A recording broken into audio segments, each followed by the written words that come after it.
संपूर्ण जगभर जागतिक लोकसंख्या दिन म्हणून दरवर्षी जगामध्ये साजरा केला जात असतो। आज दिवस का साजरा केला जातो तर या दिवशी लोकसंख्या वाढीमुळे निर्माण होणाऱ्या समस्यांकडे जगाचं लक्ष जावे म्हणून हा दिवस साजरा केला जातो।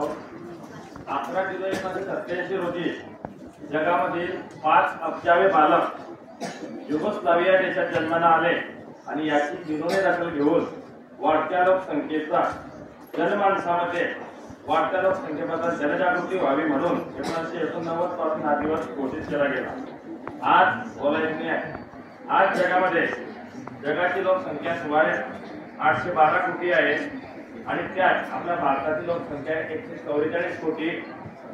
जवळपास जगाच्या लोकसंख्येच्या आपला भारताचा वाटा 17.7% आहे। जगाची लोकसंख्या 70 वर्षात 2.5 अब्जावरून 8 अब्जावर गेली। आता ही लोकसंख्या जीव आणि पर्यावरणासाठी धोकादायक बनलेली आहे। आणि काय बोलताय विद्यार्थी, हा दिवस साजरा करण्यासाठी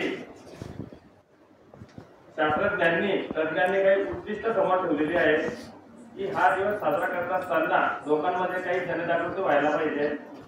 मुले आणि मुली तरुणाईचे समान संरक्षण करणे आणि सक्षमीकरण करणे, तरुण तरुणींना आपल्या जबाबदाऱ्या समजून घेण्याची क्षमता येईपर्यंत त्यांना लैंगिकता आणि उशिरा लग्न करण्यासंबंधीची माहिती देणे, संतती नियमनविषयक माहिती देणे, कमी वयातील प्रसूतीच्या धोक्यांची माहिती देणे, लैंगिक संबंधातून संक्रमित होणाऱ्या आजारांविषयी माहिती देणे किंवा निश्चित करणे, मुलींच्या हक्काचे संरक्षण करण्यासाठी काही प्रभावी कामे करण्याची आणि धोरणे अंमलबजावणी करण्याची मागणी करणे, मुलांना आणि मुलींना समान प्राथमिक शिक्षण मिळेल याची खात्री करणे, मूलभूत प्राथमिक आरोग्याचा भाग म्हणून प्रत्येक गोष्टीला प्रजनन विषयक आरोग्य सेवा सहजरित्या सर्वत्र उपलब्ध होतील याची खात्री करून घेणे, हे असे काही उद्दिष्ट या जागतिक लोकसंख्या दिनी जगाने सर्वांच्या समोर ठेवलेले आहे।